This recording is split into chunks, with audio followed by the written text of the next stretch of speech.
জুলাই ঘোষণাপত্রের এই বৈঠকে রাজনৈতিক দলগুলোর পাশাপাশি উপস্থিত ছিলেন বৈষম্য বিরোধী ছাত্র আন্দোলন এবং জাতীয় নাগরিক কমিটির নেতারা।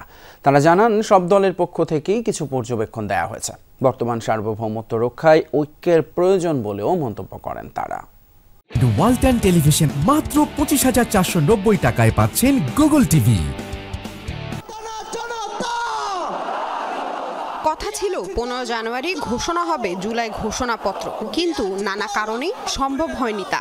ছাত্রদের পক্ষ থেকে দাবি ওঠে এ বিষয়ে দ্রুত সিদ্ধান্ত নেওয়ার। গতরাতেও জাতীয় নাগরিক কমিটির নেতারা দাবি জানান, রাজনৈতিক দলগুলোর সাথে প্রধান উপদেষ্টার বৈঠক শেষে দ্রুত তারিখ জানানো। যত দ্রুত সম্ভব, এটা যদি কালকে সম্ভব অথবা এর পরের দিন, যত দ্রুত সম্ভব এটা করা উচিত। বৃহস্পতিবার ফরেন সার্ভিস একাডেমিতে প্রায় 2 ঘন্টার বৈঠক শেষে নেতারা কথা বলেন সাংবাদিকদের সাথে। জাতীয় নাগরিক কমিটির আহ্বায়ক জানান, ঘোষণাপত্রের শব্দচয়ন নির্ধারণে সবার আলোচনা প্রয়োজন। এছাড়া সকল দলই কিছু পর্যবেক্ষণ জানিয়েছেন প্রধান উপদেষ্টার কাছে। সকলের মধ্যে কিছু আলোচনার আরও প্রয়োজন এবং সেটার জন্য সবাই একটু সময় চেয়েছেন রাজনৈতিক দলগুলো মাননীয় উপদেষ্টার কাছে।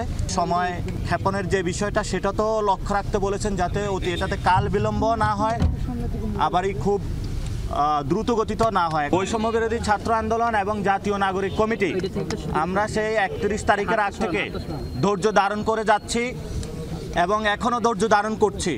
বাংলাদেশের সকল জনগণকে বলবো, আপনারা আরও কিছু সময় ধৈর্য ধারণ করুন।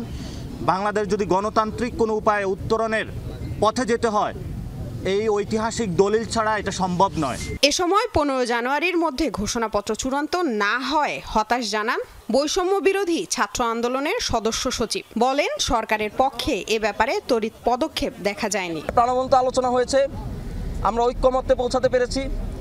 গণঅভ্যুত্থানের সকল অংশীজন এবং রাজনৈতিক দলগুলোকে সাথে নিয়ে ঐক্যমত্যের ভিত্তিতে 1 জুলাই ঘোষণাপত্র জারি করা হবে, এটি এখন নিশ্চিত।